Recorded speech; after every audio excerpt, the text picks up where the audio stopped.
The scenery on the way home was the same as always, but my footsteps were very heavy, and for good reason. When I report for work as usual, I discovered that I had been terminated. I just learned that I was terminated. A notice of dismissal was sent to your home, but have you not checked it yet? There's no way anyone could be told this by someone at the company and not think anything of it. But what awaited me when I got home was, "Welcome home. You're early."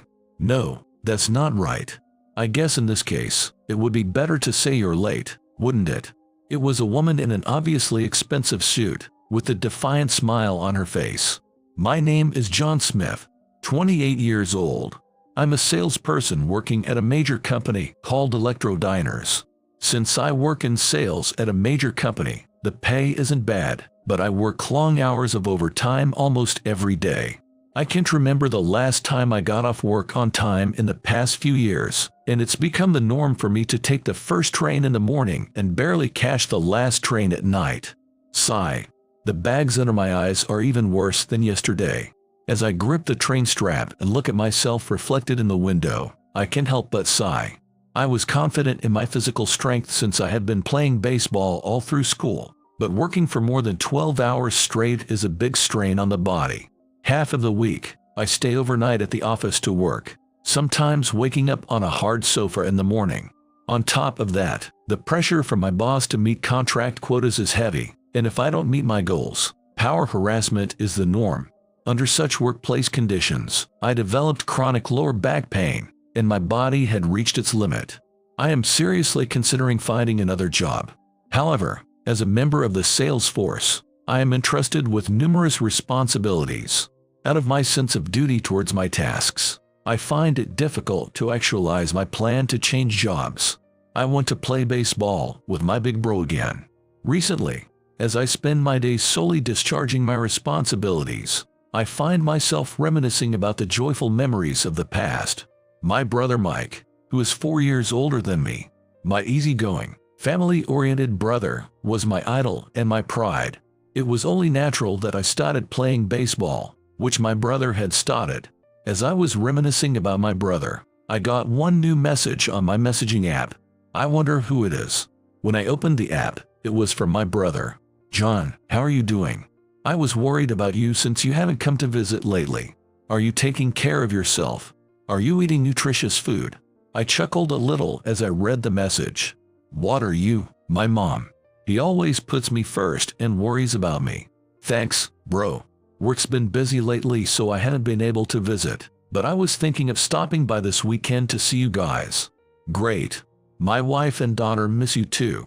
All three of us are looking forward to it. Thank you. My sister-in-law Madison and my 5th grade niece Brianna are very kind, just like my brother. Madison's home cooking is delicious, and Brianna is so cute. In these work-life imbalanced days, Brianna is a special presence that brings me healing. I'll send you a video of Brianna so you can be energized from the morning. When I opened the video file from my brother's message, there was a short 15-second video. The video showed Brianna singing with a sparkling outfit and a toy microphone, with a dazzling smile on her face. My precious first love. She's an elementary school pupil, yet singing a mature love song, huh? I chuckled again and repeated the video over and over until I got to work. After a hellish week, the last Saturday of the month had finally arrived. I worked hard to spend this day peacefully and somehow managed to meet my monthly contract quota. The reason I was able to work so hard was to spend quality time with my brother, his wife, and Brianna. I love children and I want to get married, but there were no opportunities to meet anyone in the male-dominated sales department. That's why Brianna was like a daughter to me. When I arrived at my brother's house, Mike and Madison came to the front door to greet me, and Brianna came running down the hallway and hugged my legs. "John, welcome. We've been waiting for you, John. Uncle John, welcome back." "Brianna, I'm home." "Wait, this isn't my house though. You're an important part of our family, John. That's why we decided to say welcome back when we all greet you." Mike looked at me and grinned. Somehow, being told welcome back made me feel embarrassed. "John, you haven't had lunch yet, have you? I prepared lots of extravagant food for you today." "Thanks, Madison. Hey, Uncle John. After we eat, I want you to listen to my singing. Oh, nice. I'm looking forward to Brianna's solo live performance after so long. We have plenty of time today, so maybe I'll request an encore of my favorite songs. I'll do an encore. For me, this was a comfortable place with family. Seeing you guys makes me think marriage is nice. Well, marriage certainly isn't bad. You get to be with the person you love. Seems difficult in my current situation though. Don't worry. I'm sure the right person will come along for you, John. Uncle John's bride. If there's no one, I'll be your bride. Ha ha ha. Thanks, Brianna. Drinking and chatting happily with my brother. Eating Madison's delicious home cooking. And being healed by Brianna's singing. A place I never wanted to lose. An irreplaceable place. No matter how tough every day was. This was the place that healed me, or so it was. That news arrived 3 days after that day. My phone rang while I was on a sales call, so I pulled my company car over to the side of the road to answer the call. It was a familiar number. My brother's phone number. I pressed the answer button and slowly put the phone to my ear. Hello, is this Mr. John Smith's number? An unfamiliar voice, not my brother's, came through the phone. Yes, who's on the line please? I'm a police officer. The police. For a moment, when I heard the caller was a police officer, I thought my brother had committed a crime. But there's no way Mike would ever commit any crime. Then why were the police calling? Before I could ask for an answer, the caller spoke first. I'm very sorry to have to bring this sad news to you, but Mike Smith and Madison Smith were involved in a vehicle collision around 10:30 a.m. today, and neither of them made it. What? Mike and Madison died in an accident. Yes. Mike's emergency contact was listed as you, John, so we are contacting you. I was in a daze at the devastating news. Mike, Madison, they died. At that moment, Brianna's face flashed through my mind. Brianna. Was there a little girl in the car with them? Is the girl okay? Worried about Brianna's safety, I bombarded the police with questions, and over the phone, the police officer tried to calm me down as he answered. Only the two of them were in the vehicle. Upon hearing those words, I immediately drove to the hospital. When I arrived at the hospital, I was guided to the morgue in the basement. First, I wanted to confirm that it was really Mike and Madison who had died in the accident. When I arrived at the morgue, I lifted the white cloth covering the faces of the two people lying there. There were unmistakably the faces of Mike and Madison. Why?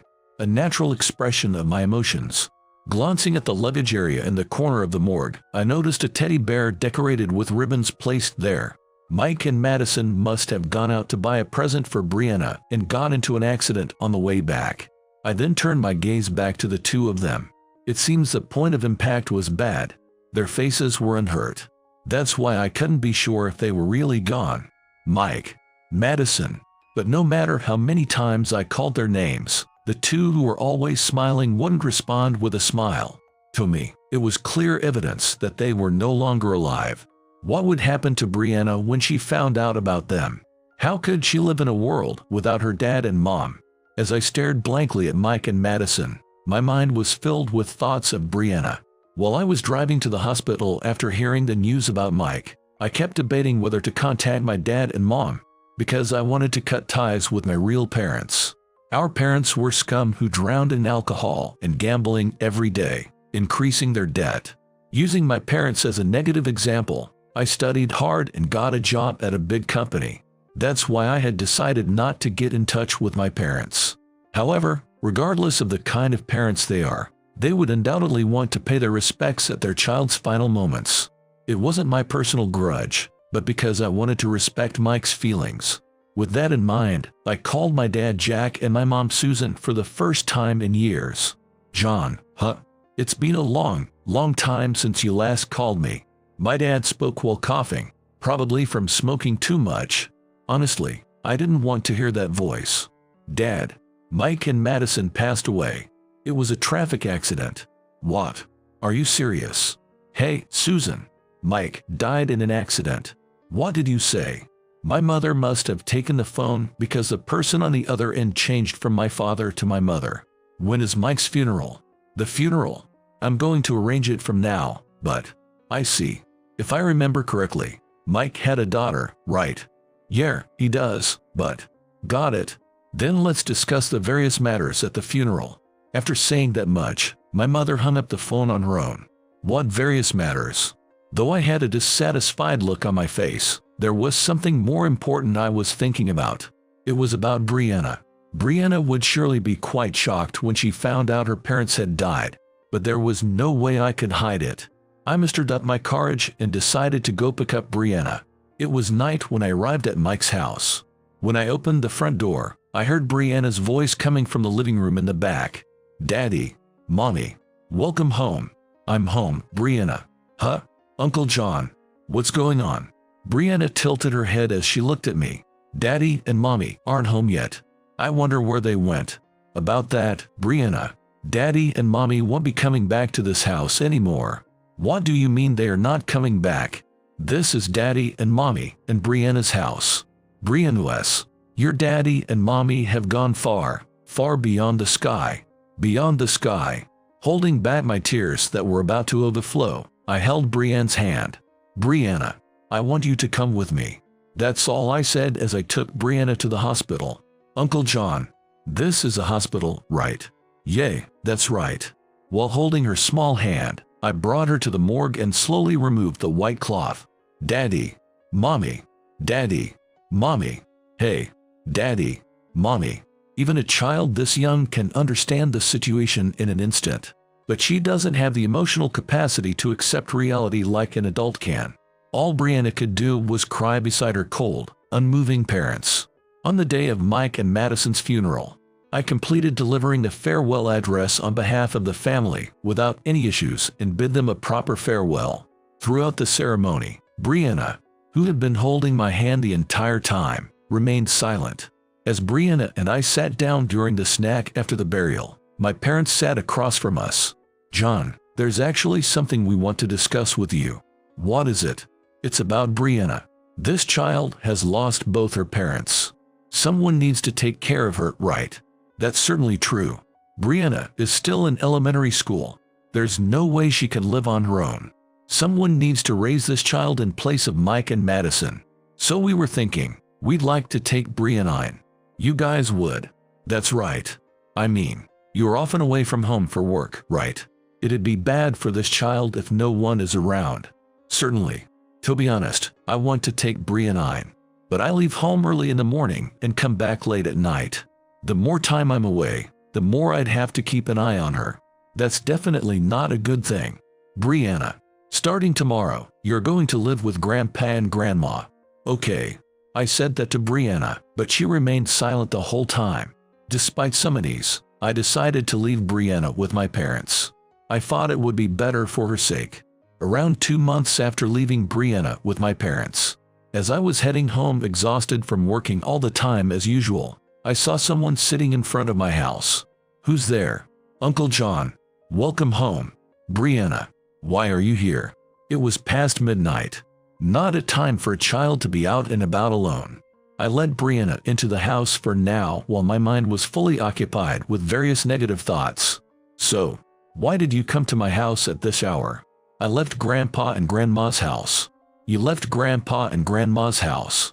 Precisely. I left my uncle and aunt's house. Wait a minute. You're not living with your grandparents. No. Can you tell me what happened? Right after I went to Grandpa and Grandma's house, I overheard them talking to someone on the phone at night. They mentioned Daddy's name and said something about money they will receive. Did they mention insurance? I'm not sure, but I felt it must be something bad. After that, I stopped listening to what Grandpa and Grandma said. So they called me a bad girl and sent me to live with some other relatives. What? But at those relatives' house, they were also talking about money or that insurance you mentioned, and I got scared, so I left. I see. So that's what happened. Once again, I'm appalled by how terrible my parents and relatives are. And at the 40 Days Novena gathering, I conveyed a certain determination to all the relatives. At that moment, Brianna's face flashed through my mind. I heard from Brianna. To be honest, I can't entrust Brianna to you. So, I will take Brianna in. But John, you're hardly ever home, right? Won't that make Brianna feel uneasy? It was clear that my dad's words weren't out of concern for Brianna, but because he was after Mike and Madison's inheritance and insurance. Brianna, I have a question for you. I want to raise you in place of your dad and mom, but I might not be able to spend much time with you because of my busy work. Even so, do you want to live with me? I looked straight at Brianna. If she refused, then so be it. I just wanted to be by the side of my dear brother and sister-in-law's only daughter. I felt like I was awaiting a verdict, but Brianna's face broke into a smile. That's okay. I want to live with Uncle John too. Seeing Brianna answer with a big smile, I felt relieved. Half a year has passed since Brianna started living with me.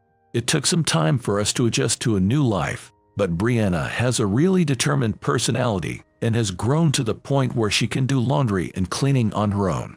That growth is probably the flip side of loneliness, I think. She does it to not worry her daddy and mommy in heaven by showing them how she's growing up. Proof of that is how Brianna's always puts on a smile for me, but occasionally has a sad look on her face. As I was thinking of ways to cheer her up, I remembered when we used to visit Mike's house. Come to think of it, I haven't heard Brianna sing lately. Want to go to a karaoke bar together today? Karaoke. I want to go. I want to go. Seeing Brianna's eyes light up as she said that, we quickly got ready and headed to a karaoke bar. Karaoke with Brianna was the most fun I'd had in a long time. The songs Mike and Madison liked were playing. It made me feel somehow nostalgic. The songs Brianna likes were probably influenced by Mike. Yeah, I loved the songs Daddy liked. As I listened to Brianna sing, I remembered my memories with Mike.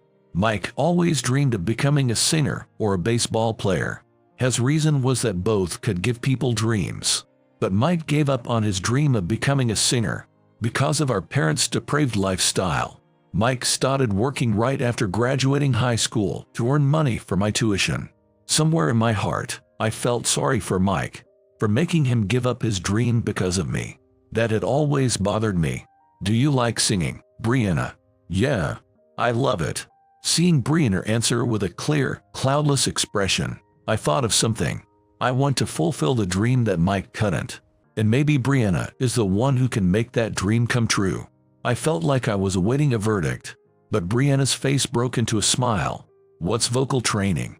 It's practice to make your singing even better than it is now. My singing will get better. Then I'll do it. All right. Let's take action right away.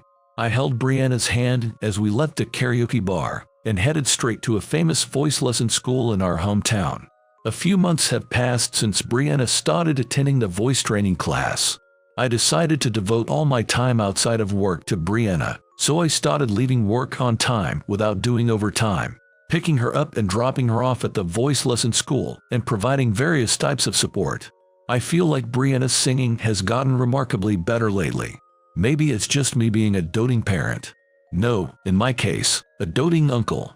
I muttered to myself as I swayed on the morning commuter train.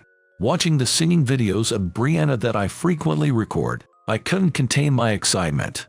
Good morning. As I arrived at work as usual, I noticed the lack of response from those around me. Huh? What's going on? Feeling a slight sense of unease, I was about to sit at my desk when I noticed a memo labeled dismissal notice placed in the middle of my desk. What's this? A dismissal notice. When I saw the document on my desk titled dismissal notice, I pretty much figured out what was going on. The reactions from everyone in the morning. Since I recently stopped working overtime, the burden must have shifted to someone else, and their dissatisfaction surfaced. From the perspective of my superiors, they probably found it unpleasant to have an employee in this company who doesn't work overtime. No one said a word to me, and I became like air. Thank you for everything. I muttered in a voice that no one could hear, gathered my belongings, and left the company. What should I do from here on? My head was filled with that thought. For now, I have a decent amount of savings. However, in order to keep sending Brianna to voice lesson and give her a life without hardship, I need to find a job as soon as possible. There's no point in overthinking it. I just have to find an even better company to work for. I clenched my fist, determined to get a job with better condition than before. If I have a gloomy face, it'll only make Brianna worried. First, I need to put on a cheerful front. As I kept telling myself that as I approached home, I noticed a black luxury car parked in front of the house. "Ah, Uncle John, welcome home." When Brianna noticed me, she waved her hand energetically in my direction. Next to her stood a woman wearing a hat with a wide brim and sunglasses. "Hello." As I looked at the woman with a slightly suspicious gaze, she took off her hat and sunglasses, revealing her porcelain smooth skin and crimson lipstick, and a small beauty mark. The moment I saw her, I thought she looked like Natalie Thomas, a singer who has been very popular recently. "Nice to meet you. My name is Natalie Thomas." I knew it. "Wow, you look so much like the Real." "What? Natalie Thomas?" I felt embarrassed for naturally playing the straight man, but the moment I heard Natalie Thomas's name, my heart nearly leaped out of my chest. "Why are you here, Miss Thomas?"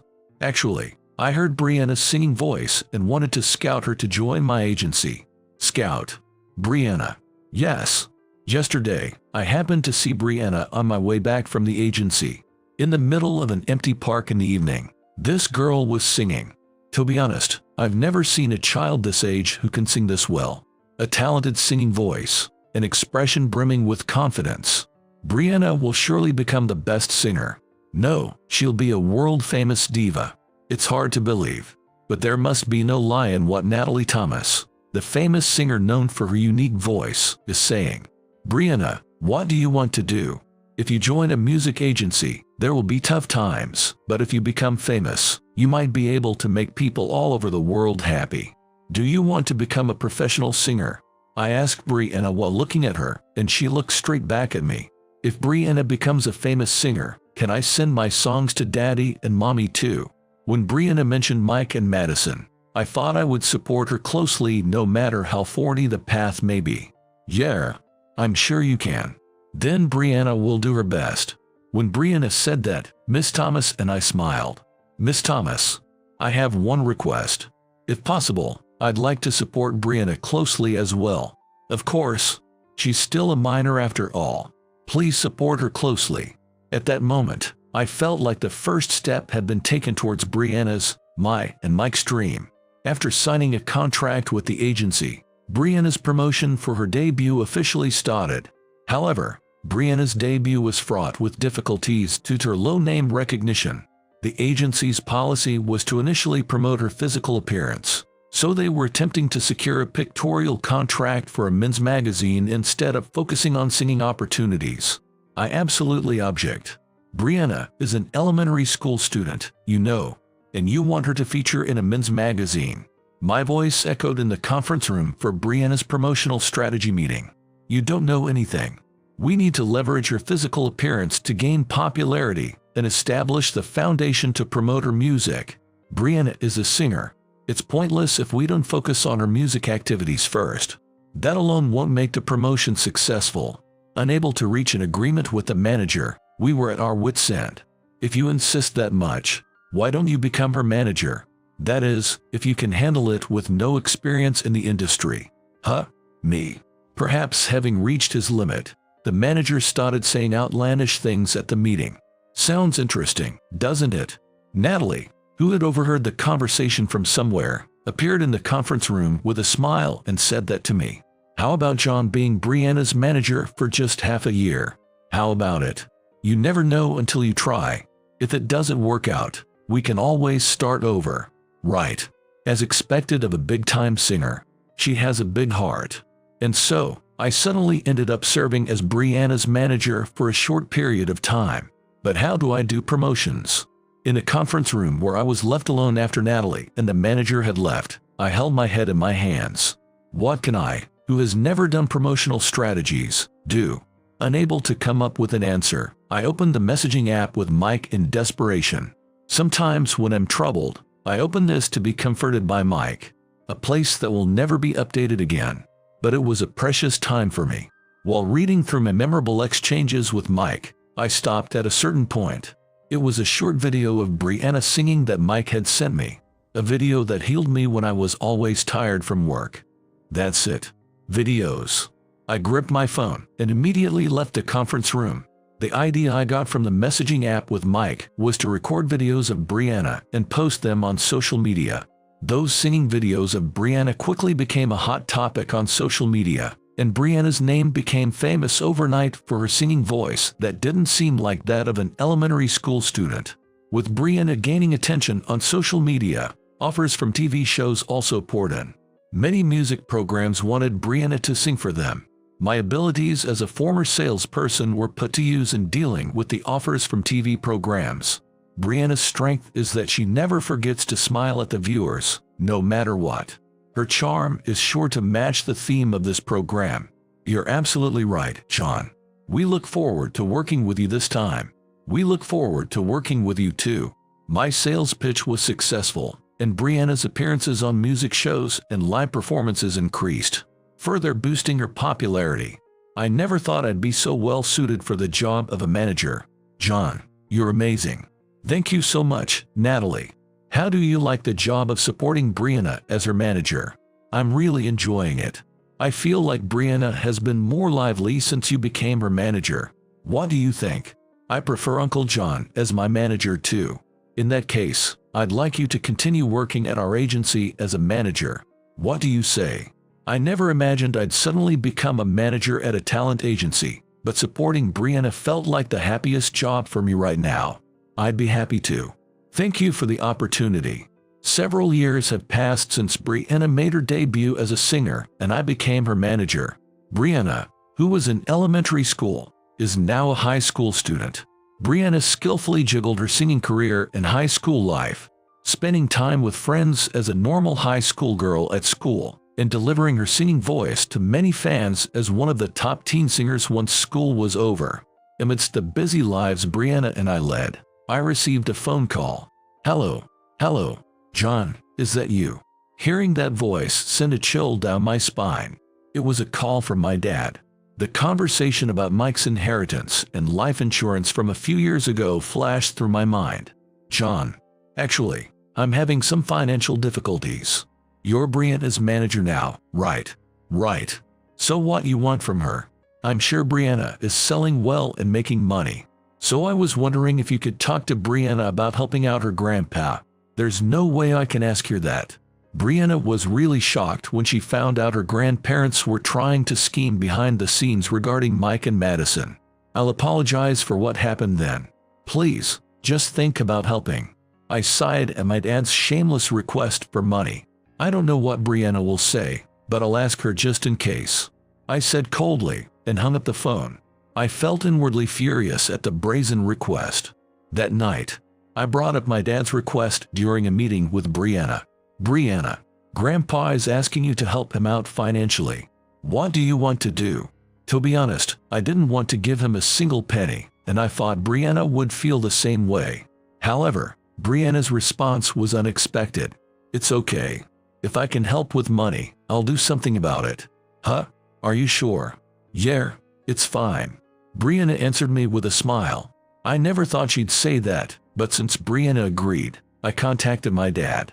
Shall we continue the meeting? It was about the close-up interview with me, right? Yeah. The interview is scheduled for next month. Will you be okay? I'll be fine. Brianna gave a peace sign and smiled again. 1 week after the meeting with Brianna, my dad appeared before me and Brianna. And it wasn't just my dad, but also several familiar relatives. Dad, who are these people? They're relatives. Seems like everyone's having financial difficulties. I thought it'd be better for Brianna if we all asked together instead of separately. Yeah, it's okay. My relatives took care of me a lot when I was a child. As Brianna said that, she handed envelopes containing large sums of money to each relative. Seeing my dad and relatives receiving the envelopes and grinning as they checked the amounts inside, I silently seethed with anger. Brianna, shall we get going? We don't have much time until the next schedule. Okay. To avoid further involvement, I took Brianna and left the scene. I'm not sure if it was physically or psychologically, but I walked faster than usual. Brianna, I don't think we should have given them money after all. With a hint of anger, I spoke my true feelings as if scolding Brianna. I thought that once we gave them money, my dad and the others would get carried away. Uncle John, it's okay. Don't do anything. Brianna just shook her head and replied calmly. 1 month later. Today was the day of the close-up interview. Moreover, this interview would be broadcast live. As for my dad and the others, they kept contacting us for money, just as I had feared, and the amounts were increasing compared to the beginning. Honestly, both Brianna and I were getting stressed out by those contacts. As Brianna and I were waiting for the film crew, the interview cameras arrived. Well then, let's start the live close-up interview with the much talked about Brianna. As the reporter sitting across from us greeted us through the microphone, Brianna suddenly raised her hand. This wasn't part of the prior arrangements. Actually, I have an important matter I'd like to discuss with the viewers. A matter to discuss. The reporter looked at me, but I had no idea what Brianna was going to talk about either. It's about my relatives, actually. Relatives. I have been receiving awful messages over and over from my grandpa and relatives, demanding money. I want to cut ties with those people. I was surprised by Brianna's earnest confession. I never imagined she would announce it to the public here. In just a bit, my grandpa and the others will be coming here. As Brianna said that, the door to the interview room opened. Brianna, Grandpa's here to borrow money again today. Wait, what's this? My dad and relatives seemed bewildered by the situation as soon as they entered the interview room. Their faces weren't shown on camera, but their voices were clearly being broadcast live. Is this okay? I opened my phone and checked the real-time comments on the live broadcast. There was an outpouring of voices supporting Brianna and criticizing my dad and the others. You little Brianna, you set us up. My dad and the others, finally understanding the situation, hurriedly left the interview room in a panic. Brianna, were you planning this all along? After the live close-up interview ended, I asked Brianna. Yeah. I could never forgive Grandpa and the others for trying to take Daddy and Mommy's inheritance and stuff. At that time, I thought Grandpa and the others were happy that Daddy and Mommy died in the accident. They might have been, now that you mention it. Back then, I was really sad and frustrated. If you hadn't been there, Uncle John, I might have followed Daddy and Mommy to heaven too. Brianna, but I feel refreshed after today. Seeing Brianna state clearly with a serene face, I also felt refreshed inside. On the death anniversary of Mike and Madison, I stood alone in front of their grave. A lot has happened since that day, Mike. As I offered bouquets in front of the grave, I put my hands together in prayer. Brianna's West Coast tour started yesterday. She's carrying on the dream you gave up on, Mike. I'm still supporting Brianna as her manager. Now that I'm the chief manager, I don't get to directly support Brianna as much, but the two of us are still chasing the dream of becoming the world's best singer. To send Brianna's songs to you in heaven. After finishing my prayer, I slowly smiled at the grave. Mike, Madison, cheer on Brianna from heaven, will ya? We're gonna keep at it a little longer.